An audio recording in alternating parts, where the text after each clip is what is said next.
El primer disparo rompió el silencio del desierto de Arizona, resonando en los acantilados dentados como un tambor de guerra. En un instante, la patrulla de Fort Grant, 20 hombres que creían regresar de un simple reconocimiento, se encontró atrapada en una pesadilla.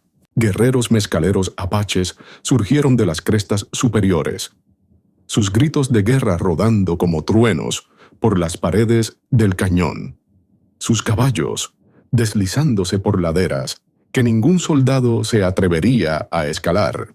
El teniente James Porter se congeló solo un segundo, pero fue suficiente para comprender la desesperanza de su posición.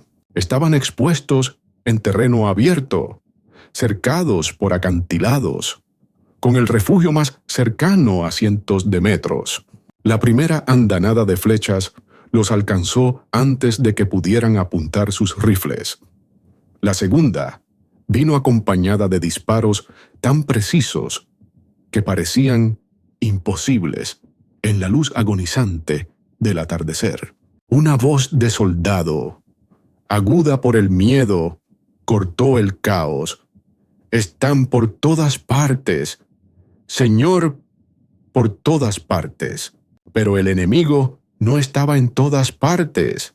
Estaba exactamente donde quería estar invisible, hasta que ya era demasiado tarde. Con movimientos ensayados, como una danza mortal perfeccionada durante generaciones de lucha en esa tierra. Estos hombres habían sido entrenados para la guerra, pero no para esta guerra, no para la guerra de emboscadas repentinas. Jinetes fantasmas y un enemigo que conocía el terreno mejor que ellos, sus propios barracones. No era un choque de iguales, era una colisión de mundos. Fort Grant había sido construido como símbolo de control sobre una frontera hostil. Pero esa noche, bajo el cielo morado y herido de Arizona, el símbolo se resquebrajó. Una sola decisión equivocada había colocado a esos soldados en el camino de guerreros que no luchaban por conquista, sino por supervivencia, y que desaparecerían en el desierto mucho antes de que llegaran refuerzos. Esta es la historia no contada de la batalla de Fort Grant, una lucha que cambió la manera en que el ejército de los Estados Unidos veía a los mezcaleros apaches, y un recordatorio escalofriante de lo que sucede cuando el poder subestima la determinación. A mediados de la década de 1860, Estados Unidos aún sangraba por las cicatrices de su propia guerra civil, mientras el norte industrializado y el sur devastado intentaban recomponer sus heridas. La atención volvió a girarse hacia la vasta frontera occidental, una tierra prometida a colonos y ferrocarriles, pero ya habitada por naciones que habían vivido allí durante siglos. El territorio de Arizona, recién separado de las extensiones sureñas de Nuevo México, era uno de esos lugares áspero, hermoso y ferozmente disputado. Fort Grant, ubicado cerca de la base del Monte Graham, fue construido originalmente para asegurar a los colonos y las rutas de carretas que atravesaban lo que los planificadores militares llamaban territorio apache hostil. No era el primer fuerte en la región, ni sería el último, pero su función era clara: proteger la expansión estadounidense, sin importar el costo. Para el Departamento de Guerra, era rutina. Para los mezcaleros apaches, era la invasión de tierra sagrada. Los mezcaleros no eran extraños al conflicto.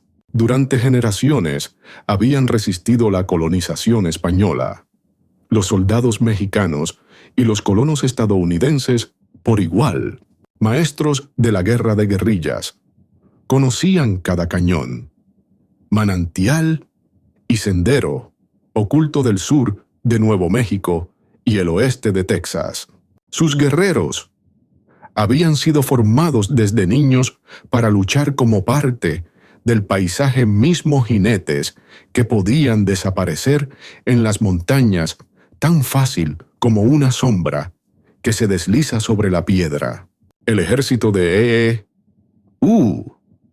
aún reorganizándose tras el caos de la guerra civil, solía subestimar a esos combatientes. Muchos oficiales suponían que la resistencia apache colapsaría rápidamente, como había sucedido con otras tribus de las llanuras. Pero los mezcaleros no tenían interés en batallas de campo abierto. Luchaban en pequeñas bandas, atacando líneas de suministro, emboscando patrullas y desapareciendo antes de que llegaran los refuerzos. Para la década de 1860, este choque de culturas se había endurecido hasta convertirse en guerra abierta.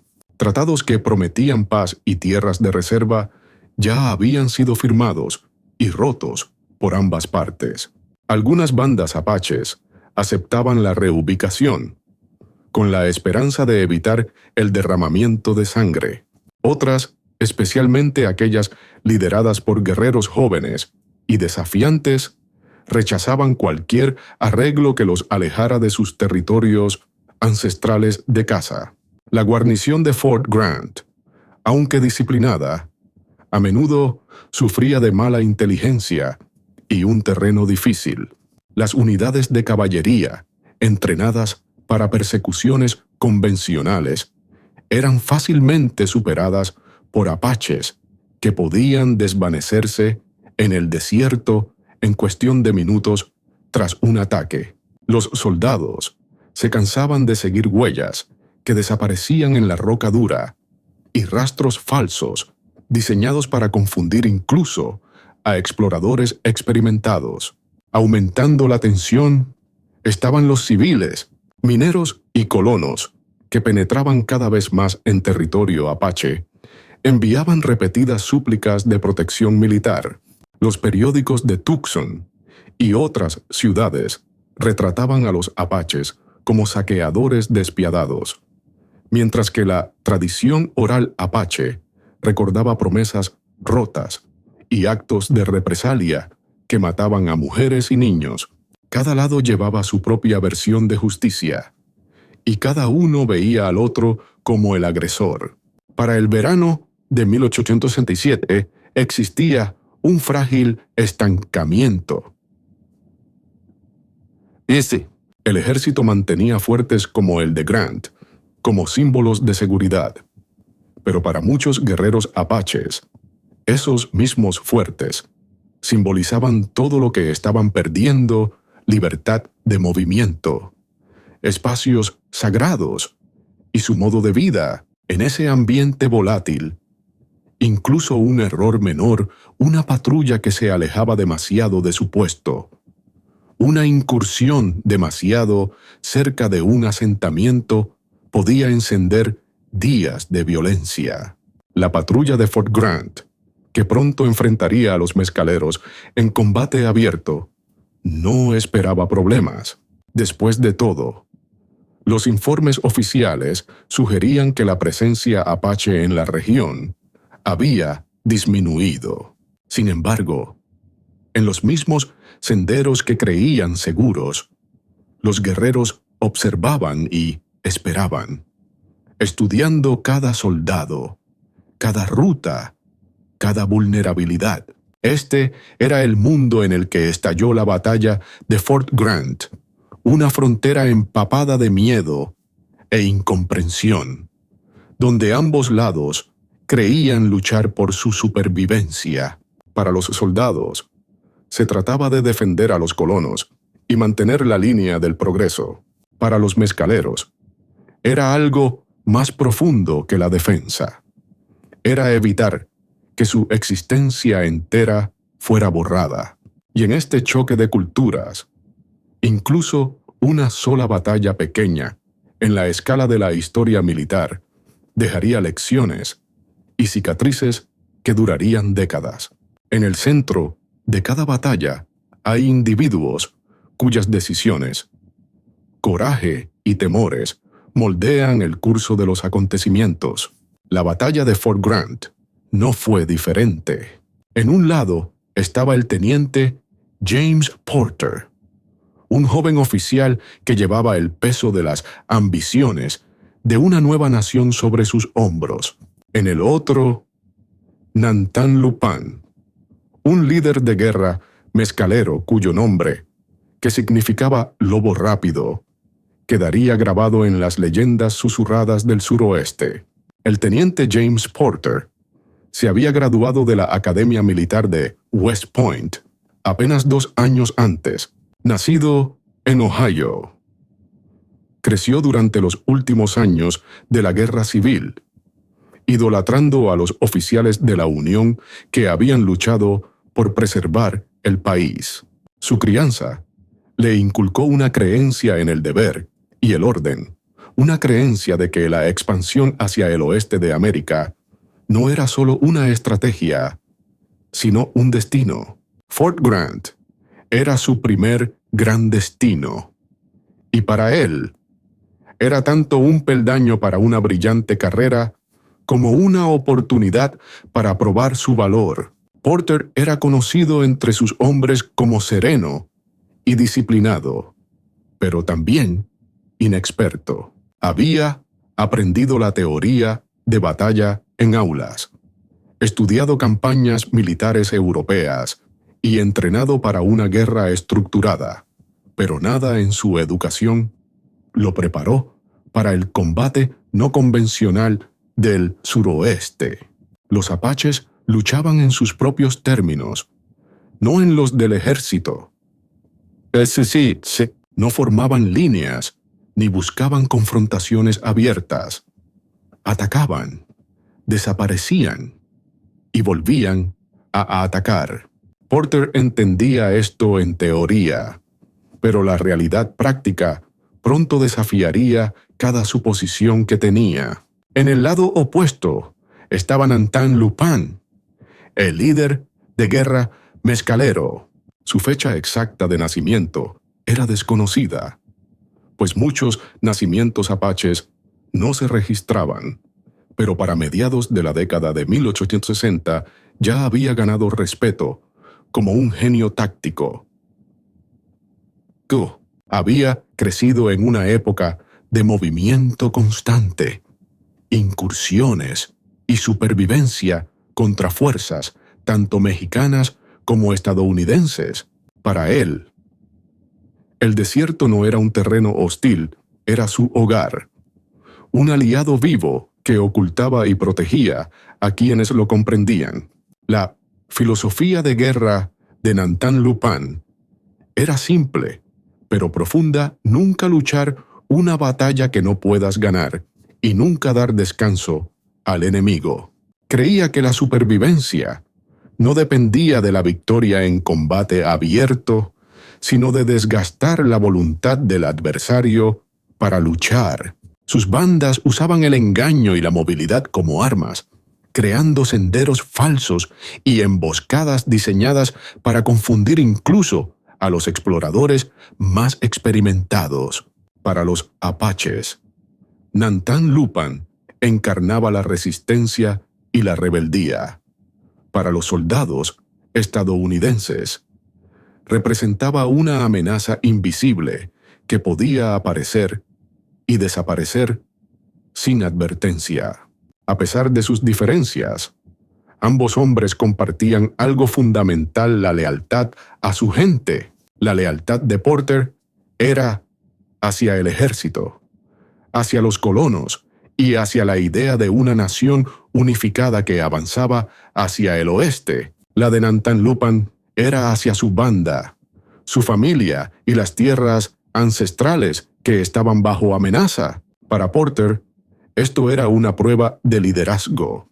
Para Nantan Lupan, era una cuestión de existencia. Los soldados que seguían a Porter eran una mezcla de veteranos y reclutas novatos. Muchos habían visto combate en la guerra civil y cargaban con sus cicatrices psicológicas, mientras que otros Eran inmigrantes que buscaban un salario estable y la ciudadanía. Respetaban a Porter, pero en silencio cuestionaban si un oficial tan nuevo en la frontera podía anticipar las artimañas de un enemigo que había perfeccionado la guerra de guerrillas durante siglos. Del mismo modo, los guerreros que cabalgaban con Nantan-Lupan no eran un ejército en el sentido convencional, sino grupos familiares unidos por el parentesco y la supervivencia. No luchaban por paga ni por rango, sino por el derecho a vivir libremente en su tierra. SSDI. Cada guerrero conocía el terreno íntimamente, desde los manantiales ocultos hasta los puntos de estrangulamiento perfectos para una emboscada. Este conocimiento compartido hacía que incluso pequeños grupos de combatientes apaches fueran increíblemente peligrosos frente a fuerzas más grandes y menos móviles. El destino quiso que estos dos hombres, uno que buscaba imponer la paz a través del poder, y el otro que buscaba preservar la libertad mediante la resistencia, se encontraran en la dura naturaleza de Arizona. El choque entre ellos no fue solo un encuentro de soldados, sino una confrontación de filosofías. Porter confiaba en la disciplina, la estructura y la tecnología. Nantan-Lupan confiaba en la velocidad, el sigilo y una comprensión profunda de la tierra. Cuando la patrulla salió de Fort Grant aquel día fatídico, Porter creía estar cumpliendo órdenes rutinarias para Nantan-Lupan. Sin embargo, era una oportunidad cuidadosamente preparada. Los apaches habían estado observando, estudiando patrones y esperando el momento exacto en que el terreno y el tiempo les dieran la ventaja. Lo que se desarrolló pondría a prueba no solo sus tácticas, sino también su carácter, la forma en que responderían bajo el peso de la incertidumbre, el miedo y el caos repentino. La patrulla partió de Fort Grant en lo que parecía una asignación ordinaria: inspeccionar los senderos cercanos en busca de señales de actividad apache y tranquilizar a los colonos de que el ejército tenía el control. El teniente James Porter lideraba a 20 hombres, la mayoría montados, sus ojos escaneando el horizonte mientras el sol del desierto ascendía. La misión se había planificado como rutinaria. No había señales de peligro. No se habían reportado incursiones recientes y hasta los exploradores del fuerte habían concluido que la presencia mezcalera en el área era mínima. Pero Nantan-Lupan y sus guerreros habían estado observando durante días. Habían estudiado cada movimiento de los soldados, sus rutas de patrulla, sus horarios y su tendencia a depender demasiado de los senderos en lugar del terreno abierto. Esta patrulla era predecible, y la previsibilidad en tierra apache era fatal. Cuando los soldados se acercaron a un cañón angosto con laderas empinadas, Porter vaciló. Algo en el silencio le resultó inquietante. Los pájaros habían dejado de cantar. El viento mismo parecía contener la respiración. Levantó la mano para reducir la marcha, escaneando las alturas, pero no vio nada. Entonces, como si las montañas mismas hubieran explotado, comenzó el ataque mezcalero. Desde las crestas llegaron jinetes y guerreros a pie por igual, desatando una tormenta de disparos y flechas. El sonido era ensordecedor, resonando en las paredes de piedra, confundiendo a propios y extraños. Los caballos se encabritaron. Los soldados gritaron y el polvo llenó el aire. Porter intentó formar un perímetro defensivo, pero el terreno ofrecía poco refugio, solo unas pocas rocas dispersas y arbustos secos. Los mezcaleros atacaban en oleadas, sin quedarse nunca en el mismo lugar el tiempo suficiente para ser blanco. Algunos disparaban desde sus caballos, otros se escondían detrás de las rocas y desaparecían, solo para reaparecer en otro ángulo momentos después. No era una batalla, era una prueba de nervios y supervivencia. Los soldados devolvieron el fuego, sus rifles Springfield resonando entre el caos. Pero por cada blanco que creían haber alcanzado, otro guerrero surgía en otro lugar. Porter comprendió rápidamente que no enfrentaban una incursión al azar, sino una emboscada cuidadosamente orquestada. Ordenó a sus hombres desmontar y formar una línea de escaramuza. Pero incluso mientras daba órdenes, los apaches cambiaban su ataque hacia los flancos, buscando puntos débiles. Un soldado gritó al caer, agarrándose el hombro, mientras otro luchaba por calmar a su caballo aterrorizado.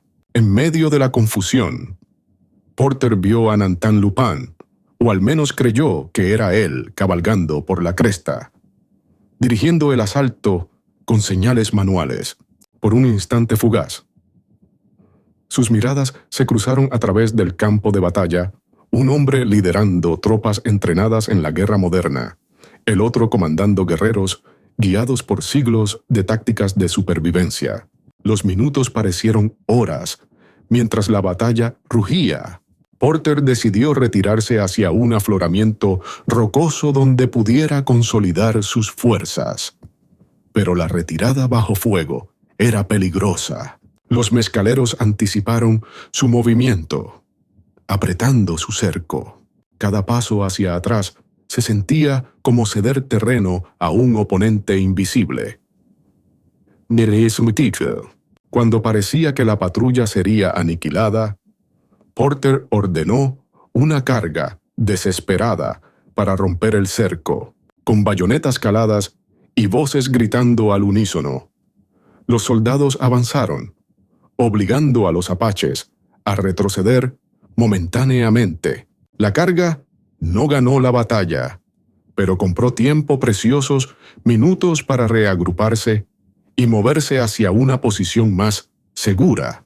Los mezcaleros, reconociendo el riesgo de comprometerse demasiado, comenzaron a retirarse tan rápido como habían atacado. Nubes de polvo marcaron su huida hacia las colinas circundantes, dejando atrás solo el silencio y los gemidos de los soldados heridos recuperando el aliento. La batalla había durado menos de una hora, pero su impacto resonaría mucho más tiempo. Cuando la patrulla sobreviviente regresó tambaleándose por las puertas de Fort Grant horas más tarde, sus rostros contaban la historia antes que sus palabras. Los caballos sudorosos, vendajes improvisados en las heridas y las miradas huecas de hombres que habían mirado de frente a la muerte anunciaban lo ocurrido en el cañón. La emboscada había costado 3 vidas y dejado 5 hombres heridos, pero también había destrozado una ilusión mucho más peligrosa que cualquier herida física, la ilusión de control. Durante meses, los planificadores militares habían creído que la amenaza mezcalera cerca de Fort Grant era mínima. Los informes afirmaban que muchas bandas apaches se habían trasladado hacia las reservas o se habían desplazado hacia el este, evitando el enfrentamiento directo. La emboscada reveló la falla de ese pensamiento. Los apaches nunca se habían ido realmente, y nunca habían dejado de observar cada ruta de patrulla, cada carreta de suministros y cada cambio en la fuerza de la guarnición había sido observado y registrado. El teniente James Porter presentó su informe con detalle clínico, rasgos del terreno, número estimado de enemigos y bajas, pero sus reflexiones personales contaban una verdad más profunda. Luchamos contra una sombra. Escribió, una que no podemos ver hasta que ataca, y luego desaparece, dejándonos sangrar en silencio.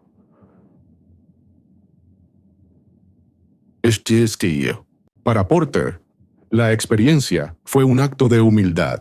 Había iniciado la patrulla confiando en su entrenamiento y en la fuerza de sus hombres, pero la terminó entendiendo que esta guerra requería más que ejercicios y formaciones, requería adaptación, astucia y respeto por un oponente que se negaba a luchar en términos convencionales.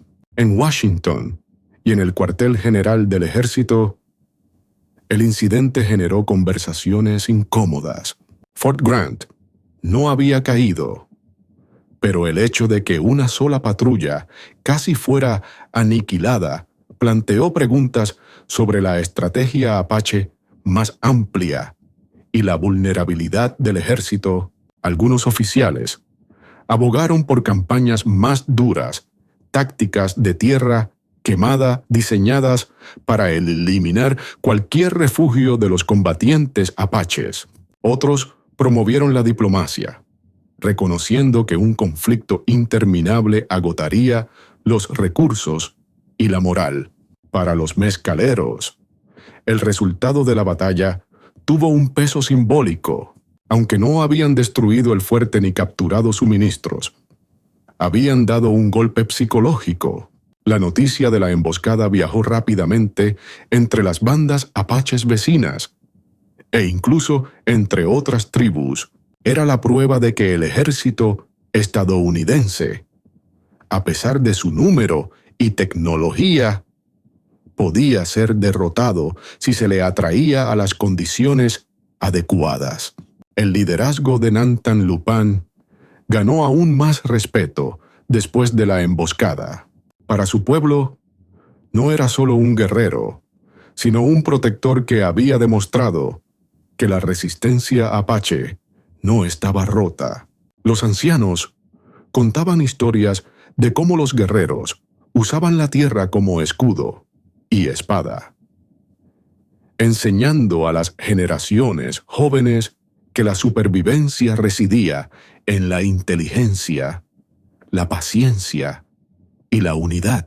Sin embargo, la victoria también trajo consecuencias. El ejército estadounidense respondió reforzando Fort Grant, aumentando el número de patrullas y reclutando más exploradores, incluidos apaches de bandas rivales dispuestos a trabajar con los militares. Las tensiones se intensificaron y durante meses después, la región vio un ciclo de incursiones y contraincursiones. Lo que podría haber sido recordado como un solo enfrentamiento se convirtió en otro capítulo de las largas guerras apaches, con ambos lados cada vez más decididos y menos dispuestos a ceder. Para Porter, personalmente, las secuelas marcaron un punto de inflexión. Comenzó a buscar exploradores fronterizos experimentados y aliados nativos que entendieran la forma de luchar de los mezcaleros. Con el tiempo, su enfoque cambió de maniobras rígidas, de manual, a tácticas flexibles, incorporando lecciones aprendidas de la manera más difícil. Nunca olvidó la imagen de Nantan Lupan cabalgando por la cresta, sereno y compuesto mientras el caos se desataba abajo. Se convirtió en un recordatorio de que el liderazgo no se trata solo de dar órdenes, sino de anticipar la mente del adversario. En términos históricos, la batalla de Fort Grant no fue el enfrentamiento más grande ni el más sangriento de las guerras apaches, pero su legado fue poderoso. Ilustró los límites de la expansión militar y el costo de subestimar la resistencia indígena. Más importante aún, reveló el lado humano del conflicto, soldados aprendiendo humildad, guerreros luchando por su modo de vida y comunidades atrapadas en el implacable vaivén de la supervivencia y el progreso. Años más tarde, el propio Fort Grant perdería importancia a medida que las guerras apaches llegaban a su fin. Pero las historias de esa batalla perduraron. Los veteranos hablaban de ella en tonos bajos. Los colonos la usaban como advertencia contra la complacencia. Y entre los apaches se convirtió en otro hilo en el tapiz de la resistencia y la rebeldía. El cañón donde sucedió aún permanece en silencio hoy, con el viento susurrando entre las rocas que alguna vez resonaron con disparos y gritos de guerra. Y aunque la batalla terminó hace mucho tiempo, sus lecciones siguen siendo tan relevantes como siempre. Subestimar a tu oponente significa arriesgar más que la derrota, significa arriesgar tu propia comprensión de lo que realmente significa mantener el control de un territorio. La historia es más que fechas y nombres. Es el eco de decisiones, victorias y errores que aún moldean cómo vemos el mundo. La batalla de Fort Grant nos recuerda que incluso pequeños enfrentamientos pueden traer grandes lecciones. Respeto por la determinación del adversario, el peligro de subestimar a quienes luchan por su supervivencia y la forma en que los paisajes mismos pueden dar forma al destino. Pero, ¿qué piensas tú? ¿Podría el teniente Porter haber tomado una decisión diferente ese día? Una que hubiera evitado la emboscada, ¿o era el resultado inevitable dadas las fortalezas únicas de los mezcaleros y la dependencia del ejército en tácticas convencionales? Comparte tus pensamientos en los comentarios. ¿Cambió esta historia tu visión de las guerras apaches o incluso de la historia de la frontera en general? Tu perspectiva añade profundidad a estos momentos olvidados y nos encantaría escucharla. Si disfrutaste este análisis profundo de uno de los conflictos menos conocidos de la historia, asegúrate de dar me gusta al video, suscribirte a nuestro canal y activar las notificaciones para que nunca te pierdas un episodio. Tenemos muchas más historias por venir, algunas famosas, otras escondidas en las sombras de la historia que revelan cómo individuos y culturas moldearon el destino de un continente. Porque a veces, las batallas más pequeñas cuentan las verdades más grandes.